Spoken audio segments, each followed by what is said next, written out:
They say silence speaks loudest when a powerful man stops giving orders, and that night, Rick Callahan learned the truth of it in a way he never expected. The private medical room was too clean for a man like him, too bright for someone who had built his life in shadows and unspoken deals. He lay still, not because he was weak, but because for the first time in decades, he had no control over the next breath of time. Emily Carter stepped into that room like she had stepped into the wrong world, a 29-year-old nurse from a city hospital shift that was supposed to end quietly, not collide with a man whose name was spoken only in warnings. She did not ask questions when she saw him, and that alone made him open his eyes. Most people hesitated around him, measured every word like it could cost them something, but she only looked at the chart, then at him, then at the quiet monitors beside him, as if he was just another life to be kept steady. Rick had spent his life surrounded by fear, but what unsettled him now was something far more unfamiliar, indifference rooted in calm responsibility. Emily adjusted the equipment with steady hands, her voice low as she confirmed numbers to herself, oxygen stable, pulse steady, nothing dramatic in her tone, just precision. He watched her without meaning to, not because he trusted her, but because he could not predict her. Outside this room, men would have killed for less than what he controlled, yet here, a woman he had never met held the quiet authority over whether his body continued forward or not.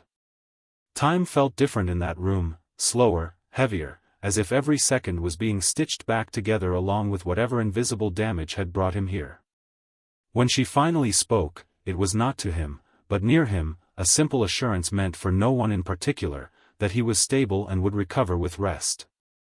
No awe, no fear, no recognition of his name. That absence of reaction stayed with him longer than the discomfort in his body. For Emily, this was just another patient, another life on the thin line between crisis and recovery, but for Rick, it was the first time someone had treated him like he was only human. He closed his eyes for a moment, not in surrender, but in calculation, because something inside him shifted in that silence, something that had nothing to do with power and everything to do with curiosity he did not know how to silence. And before she left the room, before the door closed behind her like a clean cut between two worlds, he realized he did not know her name, but he knew one thing with unsettling certainty: he would not let her become just a passing shadow in his life. The moment the door closed behind her, the room felt different, not emptier, but charged, as if something unspoken had been left behind in the air. Richard Callahan remained still, eyes open, staring at the ceiling lights that suddenly felt less sterile and more intrusive, because now they reminded him of the way she had not looked at him with fear. He had expected discomfort, hesitation, even recognition, but what unsettled him most was how ordinary she had treated something that had defined his entire existence. Emily Carter, unaware of the weight she had left behind, was already walking through the quiet corridor of the hospital, her footsteps steady, her mind returning to the rhythm of routine. For her, it was the end of another long shift, the kind where exhaustion settled into her bones but never fully reached her sense of duty. She checked on 2 more patients before pausing at the nurse's station, her hands washing away the memory of the private room as if it were just another task completed. Yet something about that patient stayed with her, not because of who he was, but because of how strangely silent his presence had been, as if he carried a world that refused to speak. Back in the secured room, Rick finally turned his head slightly, the first intentional movement since she had left. He replayed every detail he could remember, not her face alone, but the precision of her hands, the calm in her voice, the absence of reaction when she looked at him. People like her were rare in his world, not because they were brave, but because they were untouched by the stories that followed his name. He reached for the small tablet resting beside him, a device brought in for medical monitoring, but his intention was no longer medical. With a slow, deliberate motion, he signaled for his assistant through a secure line. The voice on the other end responded immediately, careful, attentive, already expecting instruction. Rick paused for a moment longer than usual, not because he was uncertain, but because for the first time, his request did not feel like command, but pursuit. He asked for the identity of the nurse who had been in the room, describing her without emotion, yet remembering her with unsettling clarity. Meanwhile, Emily stepped into the late-night air outside the hospital, the city lights of Chicago reflecting off wet pavement, the temperature hovering around 58 degrees Fahrenheit, a cool reminder that life outside the hospital never paused. She adjusted her coat and began walking toward the bus stop, unaware that her name was already being traced through systems she had never interacted with. Inside the secured room, Rick listened as fragments of information began to return to him through his assistant, a name, a department, a schedule, small details that suddenly felt more valuable than any negotiation he had ever conducted. He leaned back slightly, exhaling slowly, not in relief, but in recognition that something had shifted beyond the boundaries of chance. She was no longer a passing presence in his memory, she was becoming something that could be found, and once something could be found in his world, it could no longer remain untouched by it. Outside the hospital, Emily Carter continued walking toward the bus stop, unaware that her name had already begun moving through systems she had never seen and conversations she would never hear. The night air in Chicago felt sharp against her skin, carrying the faint sound of distant traffic and the hum of streetlights above wet pavement that reflected the city like broken glass. She pulled her coat tighter, her thoughts still anchored in the quiet intensity of the patient she had treated earlier, not because of who he was, but because of how strangely absent fear had felt in that room. It was not courage that stayed with her, but something more unsettling, the feeling that she had looked at a man who existed outside the normal rules of the world. Back in the secured medical facility, Richard Callahan remained seated in silence, his posture unchanged, but his focus sharpened in a way that those around him would recognize as dangerous not because of aggression, but because of intention. The assistant on the secure line confirmed what had been found, a name, a department, a shift rotation, fragments of identity that should have meant nothing in his world, yet now carried unusual weight. Emily Carter, registered nurse, 30 years old, no known connections to any organization tied to his world. Simple information, clean on paper, but in his mind it was no longer data, it was direction.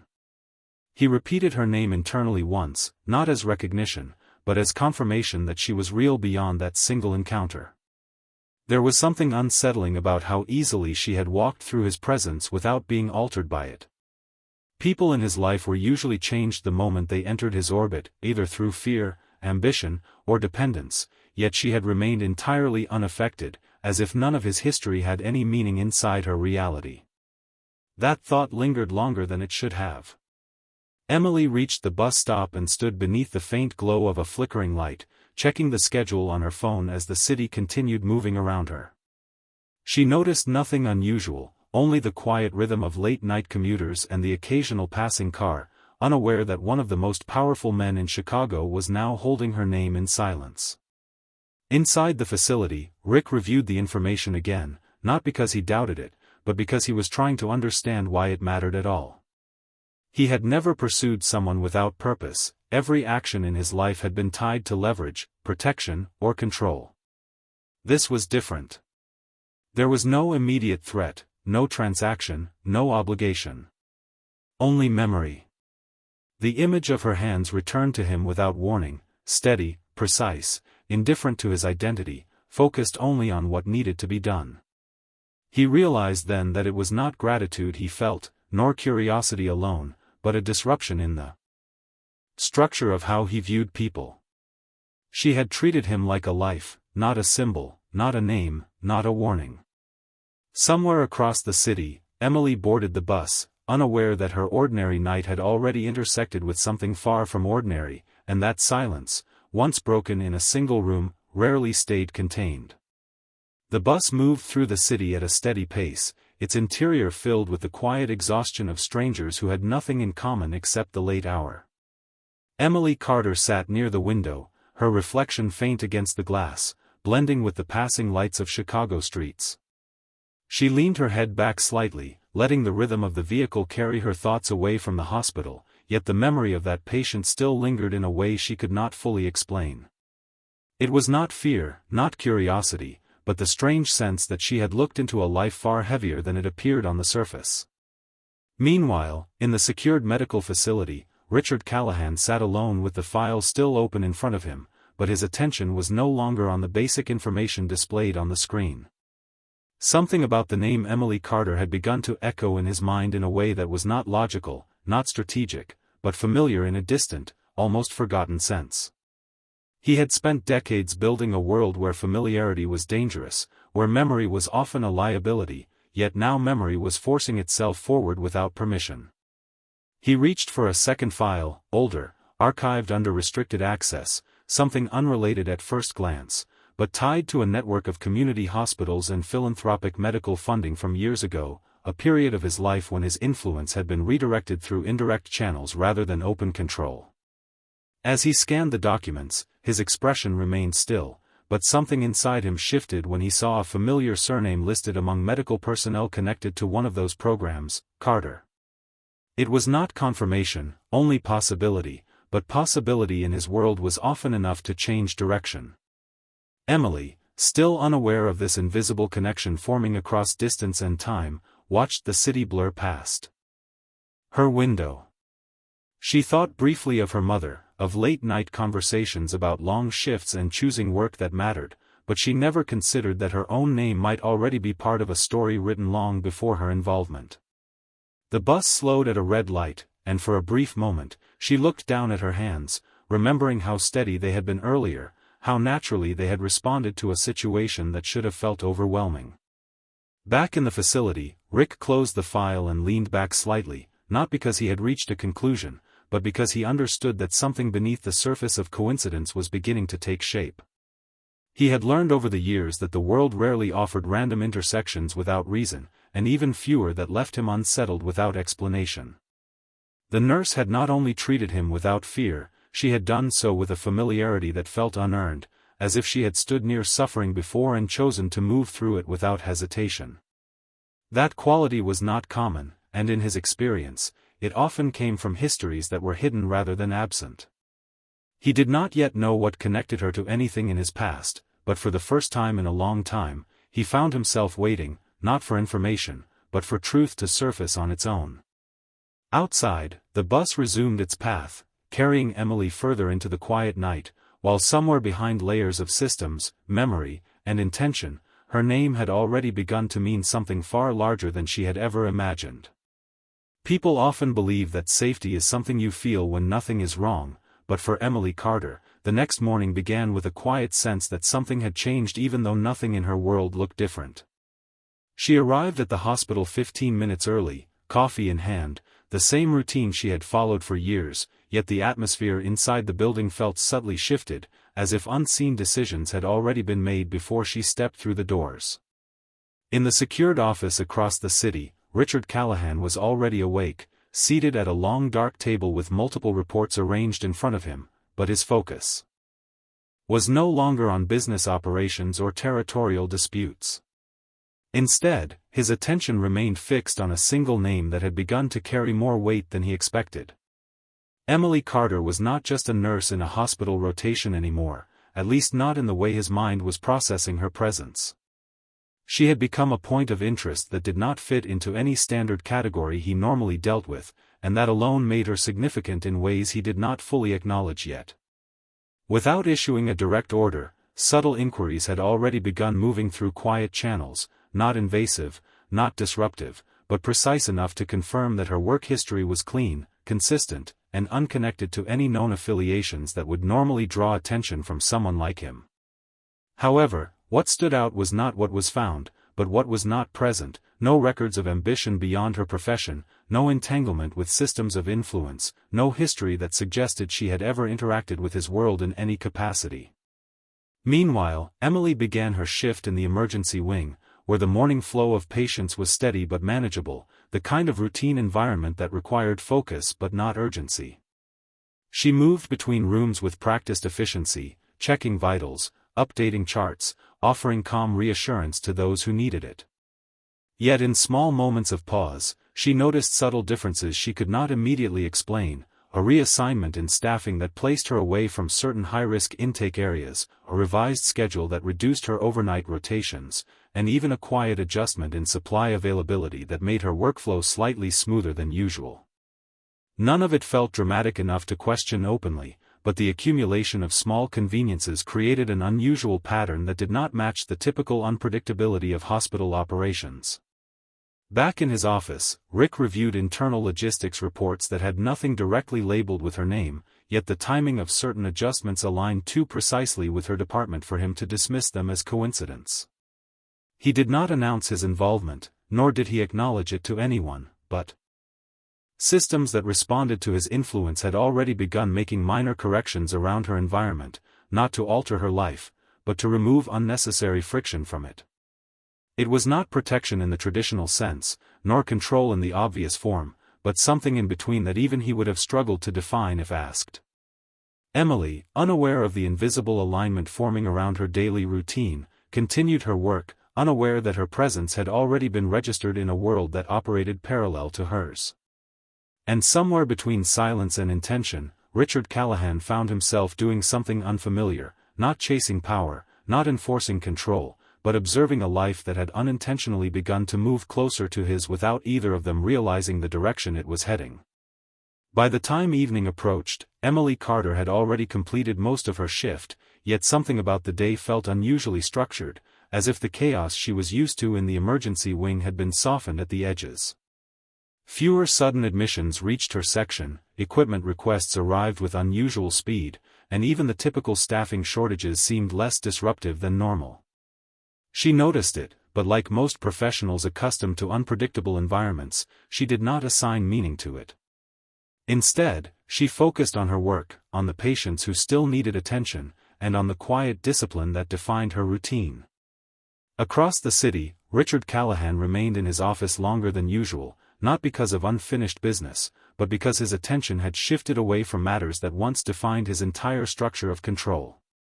Reports were still delivered to him, decisions still required his approval, yet his responses were slower, more distracted, as if part of his awareness was anchored elsewhere. The name Emily Carter had stopped being just information and had become something closer to a reference point he returned to without intention. It was not obsession in the way others might define it, but rather a persistent awareness that did not fade even when ignored. Later that evening, Emily left the hospital through the side exit, stepping into a cooler wind that carried the scent of rain from earlier in the day. She paused briefly under the overhang, adjusting her bag before beginning her walk toward the train station. As she moved through the city streets, she passed storefronts glowing with warm light, unaware that her movement through space was now quietly mirrored in data points being observed elsewhere. In a secure location miles away, one of Rick Callahan's analysts reviewed a non-critical report and noticed something unusual not in content, but in pattern. Several small administrative adjustments tied to Emily Carter's department had continued to align with systems influenced indirectly by higher-level directives, yet no formal order had ever been issued for such consistency. The analyst flagged it as an anomaly, but did not escalate it immediately, assuming it to be residual automation within hospital infrastructure contracts. Rick, however, when presented with the summary, did not dismiss it so quickly. He read the report once, then again, not because it contained new information, but because it confirmed a direction he had already begun to sense without admitting it. He did not interfere further, yet the absence of denial in his reaction revealed more than any action could have. Meanwhile, Emily boarded her train, sitting near the window as the city lights blurred into long reflections across the glass. She rested her head lightly against the seat, her thoughts drifting between exhaustion and quiet satisfaction at the end of a long shift. She did not know that somewhere beyond her awareness, a man who rarely allowed anything to remain unexamined had begun to register her existence not as a coincidence, but as something that continued to persist in his attention without fading. And in that persistence, without words or contact, a connection that neither of them had chosen was already forming in silence, shaped not by force, but by awareness that refused to disappear. The distance between Emily Carter and Richard Callahan had always been measured in miles, but now it was beginning to feel like something far less physical and far more inevitable. That night, Emily arrived home later than usual, her apartment quiet except for the faint hum of the refrigerator and the distant sound of city traffic filtering through the closed window. She placed her keys on the counter, removed her shoes, and stood still for a moment, allowing the exhaustion of the day to settle in. Nothing about her life had changed on the surface, yet there was a subtle shift she could not define, as if her routine had been gently adjusted without her awareness. In a high-level office overlooking the city skyline, Richard Callahan stood near a wide glass window, his reflection merging with the lights of Chicago stretching far into the horizon. He was not looking at the city itself, but beyond it, as if searching for a pattern hidden beneath its movement.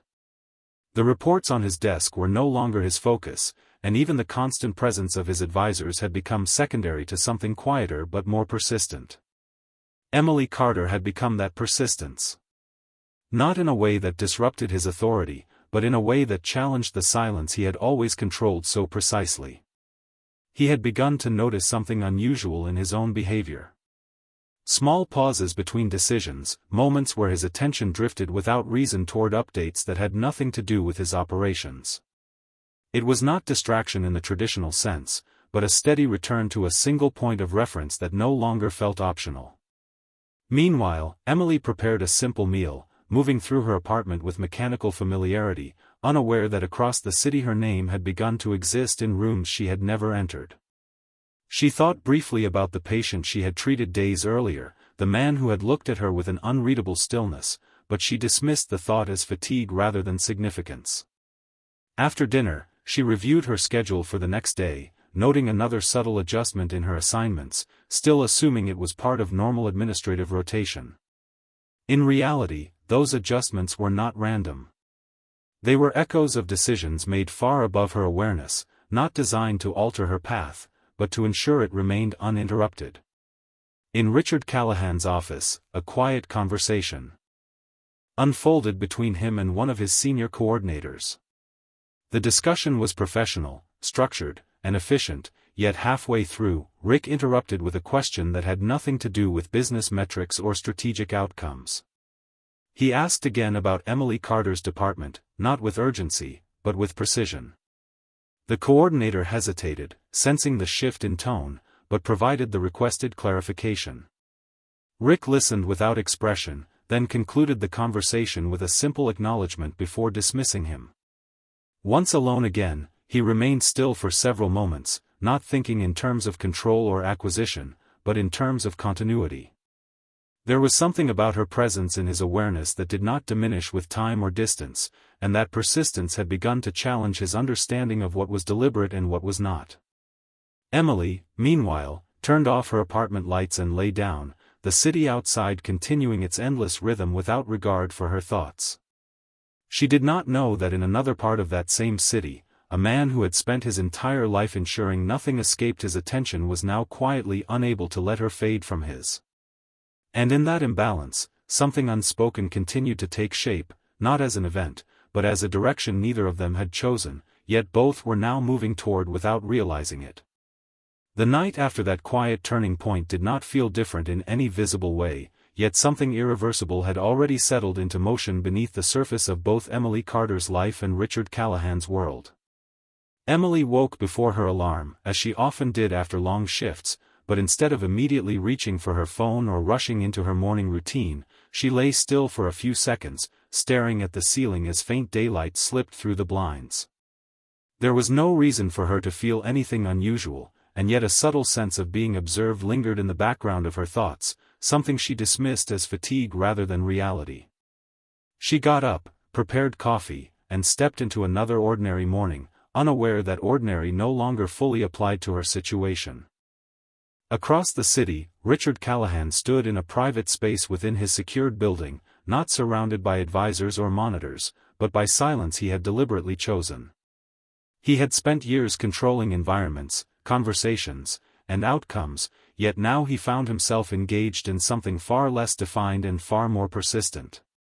He had not summoned Emily Carter into his world directly, yet his attention had begun to orbit around her existence with increasing frequency. It was not emotional in the way others might describe it, nor was it strategic in the way he was accustomed to operating.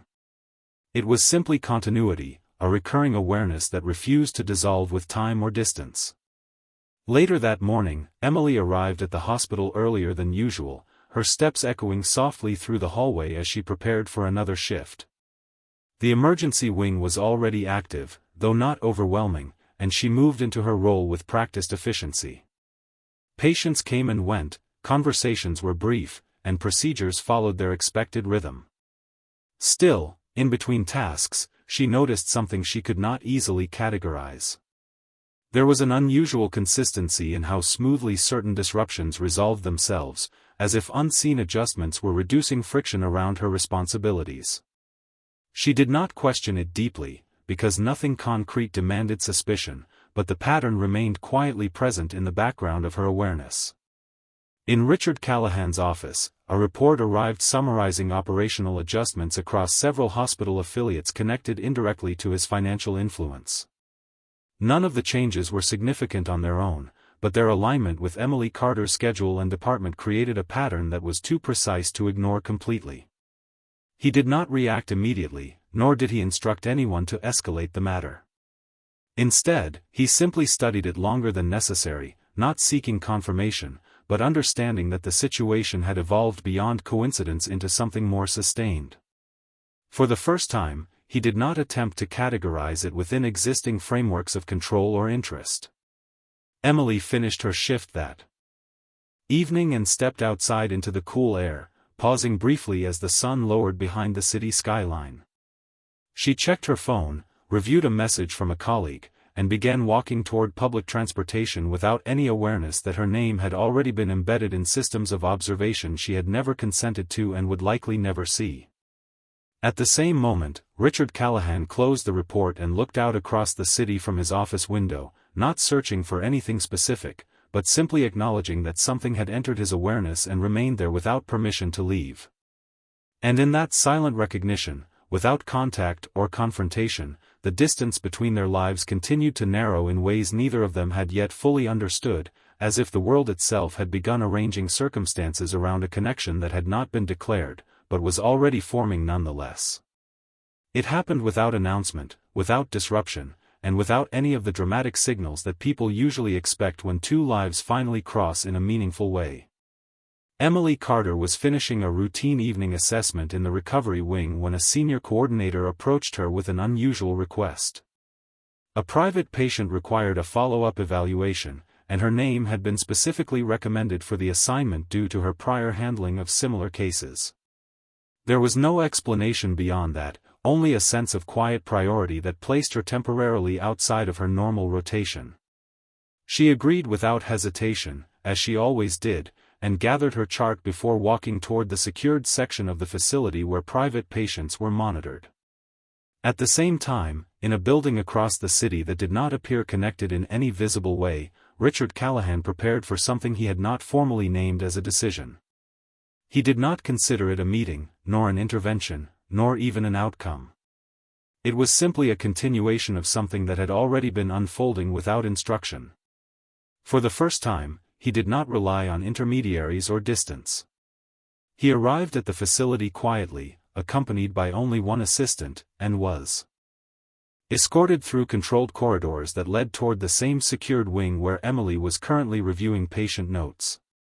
When she entered the room, she did not immediately recognize him in the way others might have expected. There was no dramatic pause, no sudden reaction, only a moment of professional focus as she confirmed the identity of the patient assigned to her.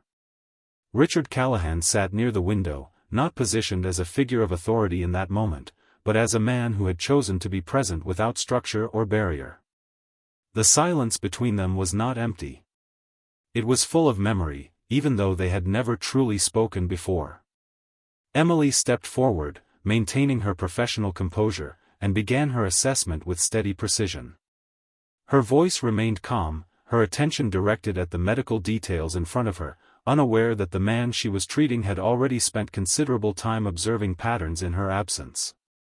As she worked, she noticed nothing unusual in his condition, only stability and recovery consistent with prior reports. Yet she felt something different in the space itself, not tension, not fear, but an unfamiliar sense of weight, as if the room held more awareness than it should. Richard watched her without interruption. He did not attempt to guide the conversation, nor did he assert presence in a way that would alter her behavior. Instead, he observed the same qualities that had first drawn his attention, the steadiness, the absence of hesitation, the way she treated every detail as if it mattered equally regardless of identity or status. When she finished the evaluation, she closed the chart and prepared to leave, following standard procedure. It was only then that he spoke, not with command, not with expectation, but with quiet certainty shaped by everything that had led to this moment. He said her name, and in doing so, acknowledged the connection that had formed long before either of them had understood it.